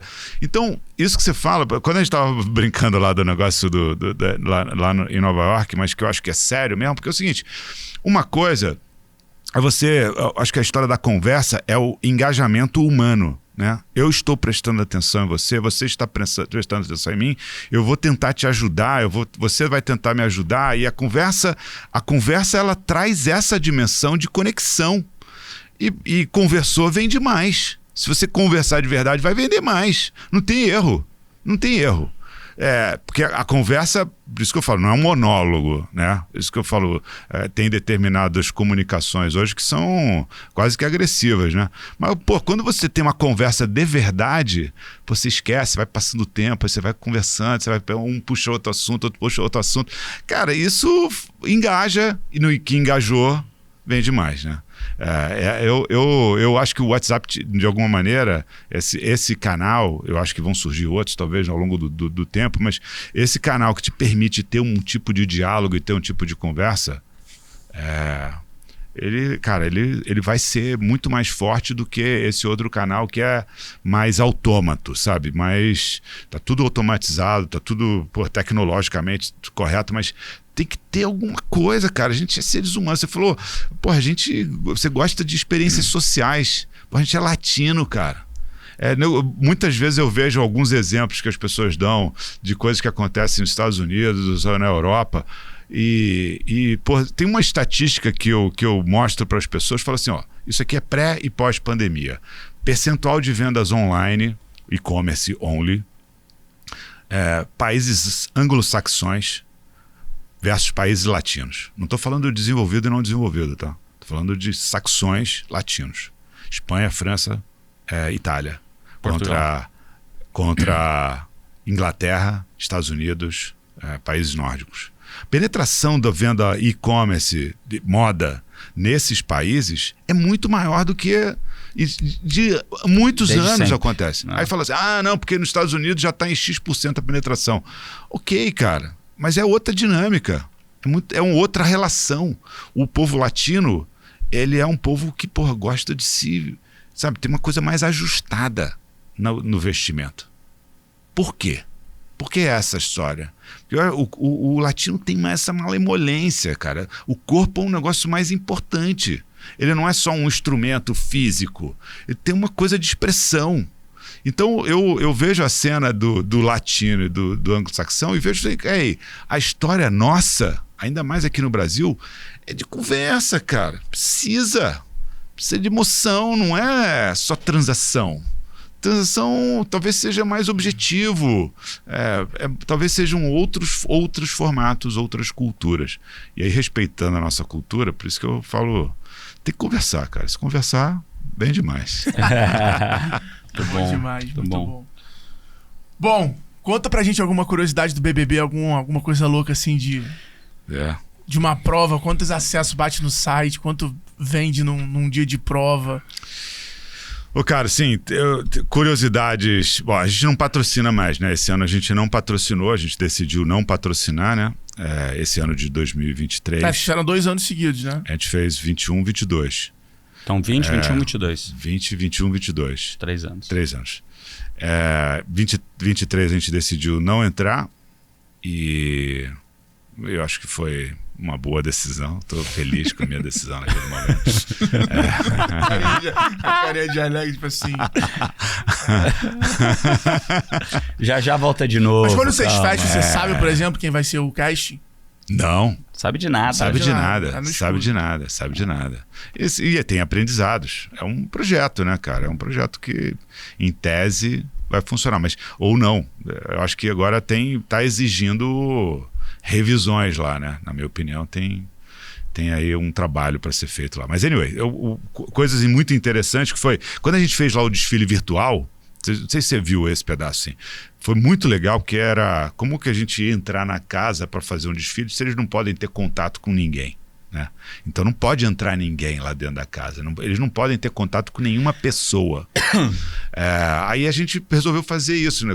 Dentro dessa dimensão digital, tecnologia, a gente fez um desfile virtual.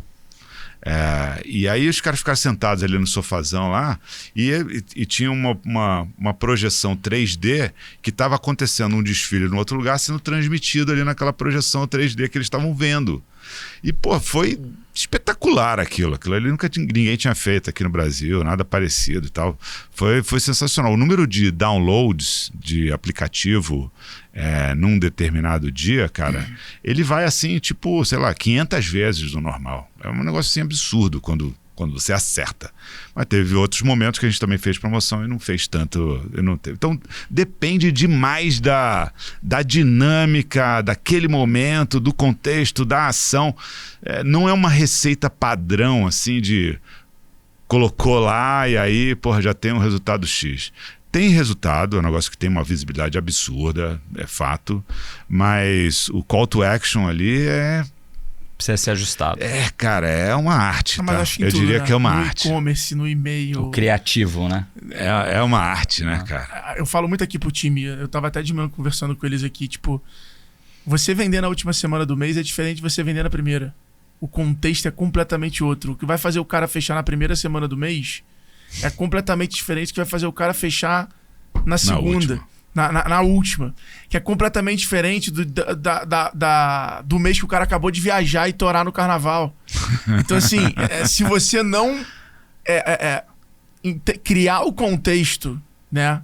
A conversa certa, cara, você não retém a atenção. A pessoa vai falar, cara, eu quero, mas, acabei de voltar. Então, tem que saber construir isso muito bem. E aí eu acho que a tecnologia hoje empodera o vendedor.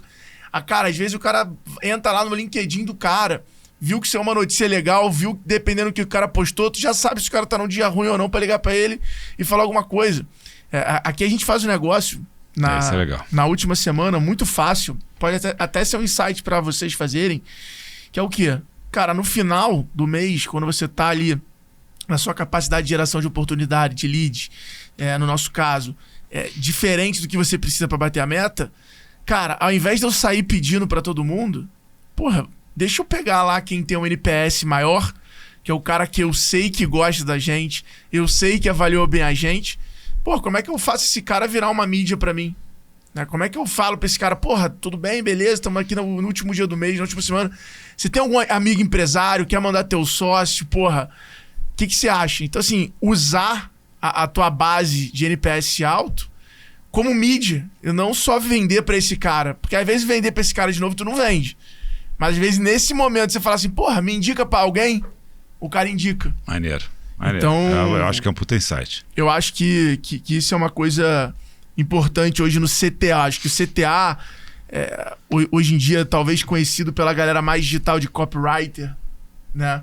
Eu acho que é uma coisa, eu levo isso bastante na discussão de lá, muito importante, que se você hoje pegar as grandes empresas, ou a maioria delas, não existe um copywriter. Não existe. Não tem esse cara, não tem essa pessoa, a contrata, terceiriza. Só que hoje essa comunicação é descentralizada em tantos meios diferentes, a capacidade de criar tanto CTA, essa pessoa, esse profissional, ele é muito importante. Cara, engraçado, ontem eu tava tendo essa conversa com o cara do saque. Que você começa a ver vários indicadores mostrando que os bots, para algumas dimensões, estão tendo um nível de engajamento e de resposta muito melhor do que o tradicional call center, etc. E aí, a gente estava falando sobre isso, mas, cara, eu não quero... Eu tenho ojeriza aquela coisa formatadona, padronizada, impessoal. E aí, ele falou, cara, não, mas a gente tem que trazer copywriters que possam, de fato, poder pensar em todos os diálogos, todas as situações, todas as emoções que estão rolando naquele instante, que o cara está fazendo uma reclamação, o cara está com um problema, o cara quer resolver um negócio, para poder criar essa conexão, que é exatamente o que você está falando, cara, exatamente essa cena. Eu acho que é uma posição negligenciada hoje pelas empresas, porque eu pego lá o meu exemplo de loja integrada, a gente emite 40 mil boletos por mês. Meu amigo, se eu mandar o mesmo boleto para 40 mil pessoas, vai ter o cara que não vai receber, vai ter o cara que não quer abrir, até o assunto que você manda, a informação. E aí entra o outro ponto, que né, a Nardon trouxe esse ponto do poder da comunicação. Cara, comunicação é outro entender, não é você falar. É isso aí. Comunicação não é sobre disparar o e-mail, é sobre outro abrir. Exato. Sobre o cara querer ler, sobre o cara querer clicar. Então, esse desafio de você se comunicar de acordo com o canal, de acordo com o momento, de acordo com a pessoa, faz uma mensagem, ter que ter vários textos diferentes.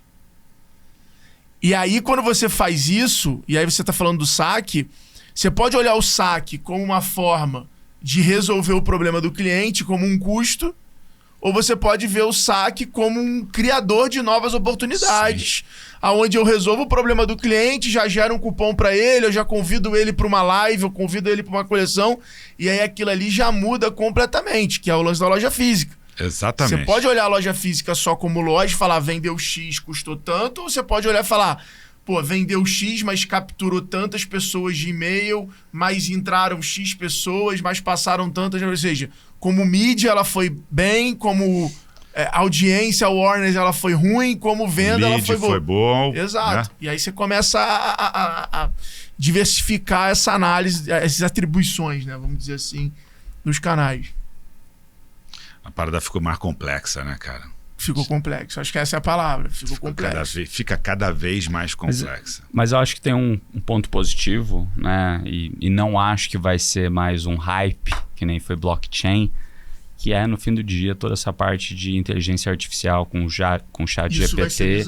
Que, cara, tem, assim, tá num nível que tá assustador. A gente tá fazendo muita coisa aqui interna no G4. O João, nosso sócio, tem puxado e liderado essa frente, legal. Cara.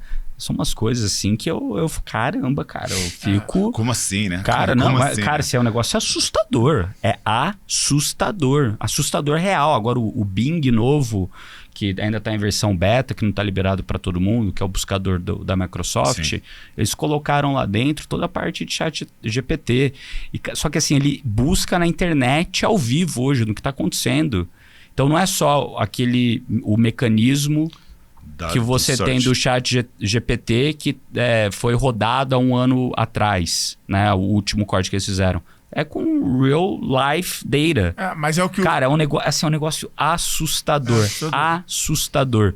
O que é muito bom, porque quando você usa isso da maneira correta, te dá um ganho de eficiência gigantesco. E principalmente para você conseguir essa parte de personalização de conversas, para mim é o que vai ser o enabler, é o que vai permitir que essas coisas aconteçam em grande escala. A pergunta agora é como que de fato eu trago isso, né, para a execução e para a prática, no caso de vocês que estão conversando com milhões e milhões de pessoas. Hoje a gente usa ainda aqui muito mais para propósitos internos, para ganho de eficiência do time. Sei. E isso ajuda muito já. Agora, para comunicação real time, ali, acho que vai ali uns 6 meses ainda, mas é algo que, principalmente para essa parte de saque, dá para ficar bem atento, que eu acho que tem coisa legal aí para vocês extraírem. Maneiro. Fala do kitesurf, quando você começou essa brincadeira? porra, vamos chegar agora no que interessa. Quando você começou a praticar kitesurf? Cara, a história do kitesurf também é muito louca, porque, sempre tive lá na Barra, né? A gente, olhava lá na praia, via aqueles caras que estavam começando lá, falava, maneiro isso aí, hein, cara? Deve ser difícil aprender, ficava com aquilo na cabeça. Aí teve uma vez que eu fui pra Jeri com a Tereza, com a minha mulher, e aí, a gente tava lá em Jeri, aquele turistão mesmo. Aí, fomos lá no... Tem um buraco lá, né? Que todo mundo vai lá Lagoa visitar. Azul lá, negócio azul, não é? Não, Lagoa Azul não, cara. Eu sei. Ali na pedra. É uma pedra. Um buraco na esqueci o nome aqui agora do tal agora. Aí a gente foi lá. E aí, cara... É no mar, não é? Não é, negócio... no mar. Aí uma galera, aquela coisa bem turistas, aí tudo que eu não gosto, né? E ela também não. Então aí a gente olhou para o lado direito, tinha uma puta praia assim, né? Deserta, assim. Falei, vamos dar uma caminhada aqui, vamos dar uma caminhada. A gente foi dar uma caminhada, cara. Para quem não conhece ali Jeri, então dali dessa ponta até o Preá, que é onde a gente foi caminhando, mais um pouquinho. Não, vamos andar mais um pouquinho. Vamos andar mais um pouquinho. A gente foi a pé. Dá uns 10 km. Não, dá mais ou menos 10 km. 15 km. Ok. A gente gosta de andar, a gente anda bastante e tal. Então, chegamos lá, aí tinha uma pousada. Aí chegou lá naquela pousada, tinha uma escola de kite e uma pousada. Chegou lá na pousada, vamos dar uma olhada na pousada. Aí a gente deu uma olhada na pousada. Bacana, hein? Bacana esse bangalô, super legal, rústico. Rancho do Peixe. Nossa cara ali. Exatamente. E, lá no rancho. E aí eu tinha marcado o restante da viagem a partir do dia seguinte em Flecheiras. Eu cancelei e fiz a reserva lá no rancho e fui fazer aula no mesmo dia. Quando foi isso? Com a ilusão. Isso foram em 12 anos. 12 anos. 2010. Foi bem no comecinho do kite. Então, 2010. Aí, cara, a gente... Eu iludido, cheguei lá e falei, vou fazer aula, né, cara? Tinha 2 dias. 2 dias de aula. Aí eu fui fazer 2 dias de aula, obviamente não aprendi nada, né? Sei lá, tava só no kite control, papapá. Eu voltei no ano seguinte, passou 1 ano, eu não fiz nenhuma aula, passou 1 ano, não fiz nada. Voltei lá, fiquei lá 1 semana. Não foi suficiente ainda. Fui na 3ª vez, outro ano. E aí aprendi. Aí eu falei, agora fiquei independente.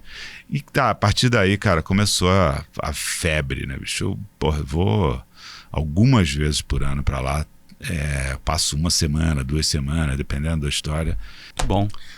Reta final. O que você acha? Qual é a palavra que define a conexão de engenharia e varejo? Cara, engenharia tem uma definição clássica do day one da faculdade, que eu brinco que naquela época eu não entendia nada, mas hoje eu entendo. A engenharia é a arte de resolver problemas. Varejo é problema todos os dias, de todos os tipos. Por isso que é tão conectado assim. Varejo é a arte de resolver problemas dos seus clientes. Boa. Se você tivesse o superpoder para acabar com um problema do mundo, qual problema você acabaria? Cara, assim, se eu pudesse ter esse superpoder, eu acho que seria a fome, né? Acho que fome é uma história que tinha até uma brincadeira quando eu era consultor, que era assim, esse problema não pode ser... Você não pode arrumar um problema tipo acabar com a fome no mundo, porque é muito complexo e muito desafiador fazer isso. Mas é um fim do mundo a gente estar aqui conversando e eu, no mesmo tempo, saber que tem um monte de gente que não está comendo há alguns dias. Então isso para mim me pega. Para mim esse seria o meu superpoder, eu usava nessa. Boa. Muito bom. Mais alguma? Bom. Estamos quase 2 horas aqui já. Sensacional, pá. Parece que ficou 15 minutos. NRF 2024. Inteligência Artificial 2.0. Vai estar lá? Não tenho essa certeza ainda, cara. Porque ele compete com as minhas férias. E o velejo também. Ai, boa. Muito bom. Bom, galera, então é isso. Mais um episódio. Espero que vocês tenham curtido. Deixe um comentário aí.